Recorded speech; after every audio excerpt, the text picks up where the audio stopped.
जय हिंद दोस्तों, सैनिक समाचारों में आपका हार्दिक स्वागत है। सबसे पहले बात हेडलाइंस। हाँ जी दोस्तों, बिल्कुल इस पर से क्या है पेंशनर्स को परेशानी, रक्षा मंत्री का सुने जवाब। और ये सवाल और जवाब संसद में हुआ। क्या इस पर से पेंशनर्स खुश हैं? क्या किसी भी प्रकार की उन्हें परेशानी नहीं आ रही है? यदि परेशानी आ रही है तो आप उसको किस तरह दूर कर रहे हैं? तो रक्षा मंत्री जी को जवाब शायद देते नहीं बन रहा था। आखिर कौन कौन सी परेशानी है, उनके सवाल पूछे गए, क्या जवाब दिया, इसके बारे में आपको लेटर दिखाएंगे। जेएसयू जवानों की पेंशन कटौती पर रोक, लाखों रुपए का फायदा, ये ज्वलंत मुद्दा है और इसको बड़ा सावधानी से आपने सुनना है और अपना काम करना है। ये हम सब के हक का मुद्दा है, लाखों रुपए का मुद्दा है। प्लीज, जनरल द्विवेदी साहब की घोषणा कि वीर नारियों और जवानों के लिए जो नायक वाला प्रोग्राम शुरू किया है, इससे हम गदगद हैं और हम सैल्यूट करते हैं ऐसे इनिशिएटिव। यानी जनरल द्विवेदी साहब का आप भाषण सुनेंगे। और दूसरी बात कहूंगा, अग्निवीर के हाथों में लड्डू। हाँ जी दोस्तों, एक और घोषणा कि अग्निवीर दोबारा फिर सेना में आकर के सेवा कर सकते हैं। तो खबरें करते विस्तार से। सबसे पहले, आपने राष्ट्रीय पर्व कल हर जगह मनाया होगा, लेकिन आप दूर दराज इलाकों में, यानी बिल्कुल पहाड़ों में जहां पर कोई नहीं, वहां पर हमारी सेना देश प्रेम से ओतप्रोत है। और किस तरह? राष्ट्रीय झंडा के साथ, भारत माता की जय के साथ, जिससे हमारी सुबह देशभक्ति को एक झलक।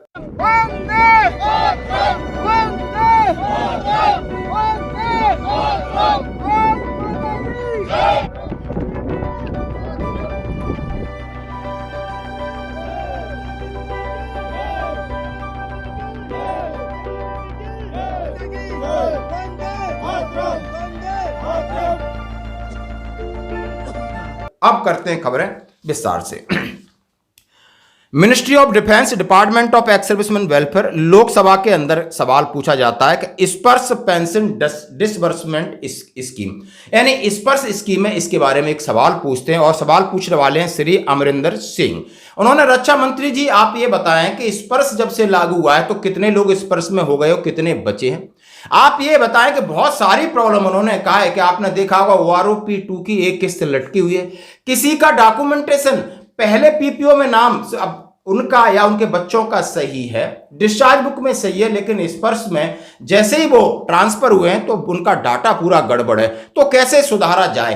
एक पेंशन जिसके पास ना ही कोई ऑफिस है, ना ही कोई चैनल है, वो कहां भटके कहां जाए? आज जो भी सहारा मिल रहा है सिविल से लोग ले रहे हैं। क्या आपने इसके कोई उपाय किए हैं? यदि इंग्लिश में मैं बात करूं, उन्होंने पूछा है का will the minister of defence please to state whether the government has prepared any internal note or documentation indicating the implementation of Sparsh pension disbursement scheme, whether complaints have been received by the government to in regard of Sparsh pension disbursement scheme, pension received other stakeholder।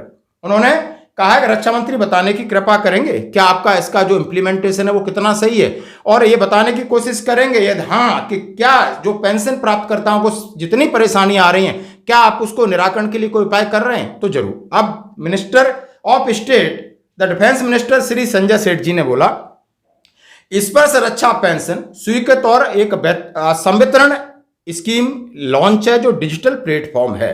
हितधारकों, लाभार्थियों को संतुष्ट करने के लिए यह लाया गया है और इसमें इस बात पर तेजी से ध्यान दिया जा रहा है। हमारा मंत्रालय पूरी तरीके से सजग है और पूरी तरीके से जिम्मेदार है कि किसी भी पेंशनर्स को किसी भी प्रकार की कोई परेशानी नहीं होगी। लगातार हम इसमें सुधार, जो भी सुझाव आ रहे हैं इस प्रणाली में हम कर रहे हैं। शिकायतों को तुरंत समाधान किया जाता है ताकि पेंशन भोगियों को कोई परेशानी न हो। अब इन्होंने जवाब दे दिया, लेकिन इन्होंने ये बताने की कोशिश नहीं की कि आप दूर दराज इलाकों में जो पेंशनर हैं वो शिकायत कहां लेके जाएं। पीसीडीए हम कॉल करते बोलते अपनी रिकॉर्ड में बात करो, जबकि पीसीडीए स्पर्श की वेबसाइट जो आपने टोल फ्री नंबर दिया है, आप उसमें कहते हो कि रिकॉर्ड से आप हम कम्युनिकेशन, रिकॉर्ड हमारे लिए बैठा है, रिकॉर्ड के अंदर जो सर्विंग सोल्जर है उनका काम नहीं कर पा रहे, पेंशनर्स का कौन सुनता है? एक पेंशनर रिटायरमेंट होने के बाद बहुत सारी क्वेरीज डाल के आता है पेंशन सेल में, वहां कोई जवाब तक नहीं देता। उसको रिजॉल्व करना तो दूर की बात है, मजाक बना रखा है। आप सिस्टम को सुधारिए। आप कम से कम किसी न किसी एक ऐसे नोडल पॉइंट आपने बनाए, वो आपके काम नहीं कर रहे। आप जिला सैनिक बोर्ड अधिकारी को जिम्मेदारी दीजिए कि वहां पर आप स्टेब्लिश करिए कि बहुत सारी प्रॉब्लम है, वीर नारियों की प्रॉब्लम है, डॉक्यूमेंटेशन की प्रॉब्लम है, और जो सिविल के कुछ लड़के वो काम कर रहे हैं, नहीं तो कोई सुन नहीं रहा है, पीसीडी हेल्प नहीं कर रहा है।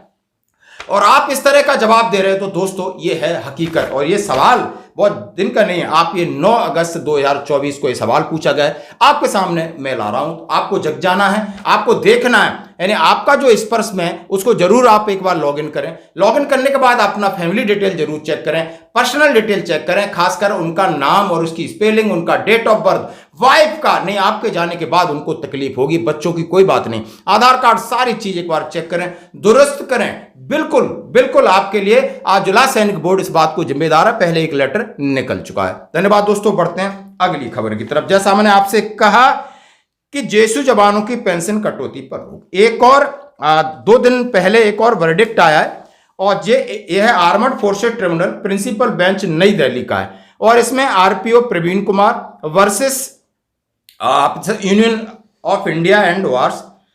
इसमें लिखा है honourable mister justice Anu Malhotra, member honourable general PM Haris साहब है, और उन्होंने सीधा सीधा दिया है, क्या है, direct the respondent to stop further deduction of account of recovery of commuted value of pension with immediate effect. Direct responded to refund the extra installment recovered from applicant with effect from 30 November 2023 after 11 years 6 month of recovery या any other earlier date of decided by honorable tribunal. उन्होंने कहा है कि आपने 11 साल 6 महीने के बाद इनकी स्टॉप करना है। यदि आपने इससे आगे ज्यादा रिकवरी किया है तो आपने उसको रिफंड करना है। यह आदेश में लिखा है, यह आदेश की कॉपी चाहिए तो मैं आपको दे दूंगा। Any other relief which honourable tribunal many deem fit proper and fact circumstances case along with cost of application favour of application. अब इसकी ये ट्रू कॉपी है, आप देख सकते हो, साइन है पूरे, आपको किसी को रेफरेंस के लिए चाहिए तो ले सकता है। और उन्होंने कहा है pleading the matter of completed by other with in time frame, 3 months का टाइम दिया है कि आप इस पे स्टे लगाइए और रिफंड करिए, और नहीं तो मैं री नोटिफिकेशन देंगे और इसके ऊपर कार्रवाई की जाएगी।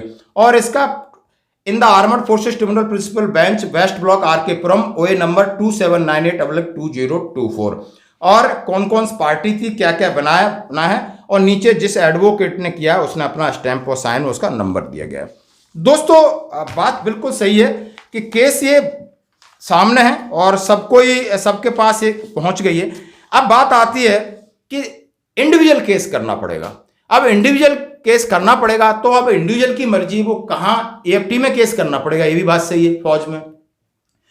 अब इसके लिए माननीय सुप्रीम कोर्ट इसको संज्ञान में ले कि एक जनरल ऑर्डर निकाले, तो वो तो निकालेगा नहीं। अब आपका काम है कि आप कौन से वकील के जरिए किस तरीके से जाते हो, और वहां तो डिसीजन वही है कि आपका नाम नंबर कट पेस्टियों का आदेश ऑलरेडी जारी हो गया, रेफरेंसेस उनके पास हैं। अब आपको देखना है कि कौन है जो हमारी अच्छे से हेल्प कर सके, और इसके लिए हमने कई एडवोकेट्स की जो भी वर्डिक्ट आते हैं हम आपके सामने बताते हैं। अब आपके ऊपर है आप कहां किस रास्ते से अप्रोच करना है ताकि आपको कम से कम फीस में और सही काम हो जाए, ये आपकी जिम्मेदारी बनती है। अभी मेरी बात हुई थी, ब्रिगेडियर CS विद्यासागर साहब रिटायर्ड हैं, टी सेवा के प्रेसिडेंट हैं, उन्होंने अपना नंबर कहा कि नहीं आपने जो पहल किया और हमारे पास कॉल आ रहे हैं। हमने उनसे सिर्फ यही कहा, मैं सर आपसे विनती करता हूं, विनम्र निवेदन करता हूं कि सेना के जवान, आप जानते हो आप ब्रिगेडियर हैं, आप वो किस तरीके भोले वाले हैं, सीधे साधे, उन्हें नहीं पता। मैं उम्मीद करता हूं कि आप कम पैसे में उनका काम 100% करें, उनकी स्टे लगवाएं। हम आपसे यही प्रार्थना करते हैं। आप हमें अप्रिशिएट कर रहे हो, अच्छी बात है, लेकिन मुझे अप्रिसिएशन नहीं चाहिए, मुझे वो अप्रिसिएशन चाहिए ताकि जो लोग आपसे जुड़े आप उनका काम हो जाए। जो आपने फीस का है बस उससे फीस से आप ज़्यादा न लें, ताकि लोग आप पर भरोसा करें और इस सिस्टम पर भरोसा करें। नहीं तो बहुत सारे फ़ोन कॉल आते हैं, कई तरह बात करते हैं। यदि आपका इनका नंबर फिर आपने कॉन्टेक्ट करना है 7569513350। इनका ईमेल एड्रेस है BRIJVIDYA यानी ब्रिगेडियर विद्या .legal@gmail.com। और ये मैसेज है मैं आपके सामने रख रहा हूं, आपके विवेक के ऊपर है। पहले बात करिए, समझिए, सोचिए, फिर आप अपना डिसीजन ले सकते हो। लेकिन ये रिकवरी का भी है, इसके बारे में भी आप पूछ सकते हो। दोस्तों धन्यवाद, बढ़ते हैं अगली खबर की तरफ। अभी मैं आपके सामने जनरल द्विवेदी साहब का ऐसा वीडियो ला रहा हूं जो एक हृदय विदारक है। एबीपी न्यूज की पहल के साथ उन्होंने एक जो हमारे युद्ध में वीर नारी जो है, उन्होंने कहा है कि एक सोल्जर तो बलिदान हो जाता है, यानी वो चला गया और उसके लिए सब कुछ है, लेकिन असली संघर्ष उसकी औरत के साथ शुरू होता है। उसकी वाइफ के साथ शुरू होता है कि जिन लोगों ने अपने प्राणों की आहुति हमारे कल के लिए दी, और उससे सबसे बड़ी बात यह है, उन वीर बलिदानियों ने तो अपना बलिदान दिया है, देश के लिए सब कुछ न्यौछावर किया है।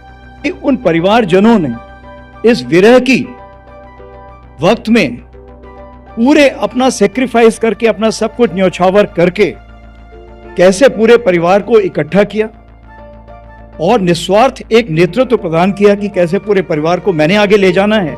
क्योंकि वो तो चले गए, अपनी एक छवि छोड़ गए, अपनी एक पहचान छोड़ गए, अपनी आकांक्षाएं छोड़ गए, लेकिन उसको पूरा करने की जिम्मेवारी मुझे दे के गए।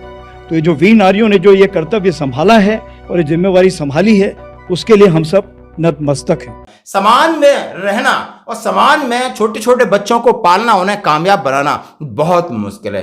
आप समझ सकते हो समाज में किस प्रकार के नकारात्मक लोग भी है, आसपास भी होंगे जो उनका शोषण भी कर रहे हो, परिवार के लोग भी शोषण करते हैं। लेकिन उन्होंने कहा कि ये जो पहल किया है एबीपी न्यूज और हम मिलकर कह रहे हैं, वहां पर जॉन इब्राहिम जी थे जो एक नायक हैं, आप समझ सकते हो। लेकिन उन्होंने सीधा कहा असली हीरो, असली नायक सेना के जवान है।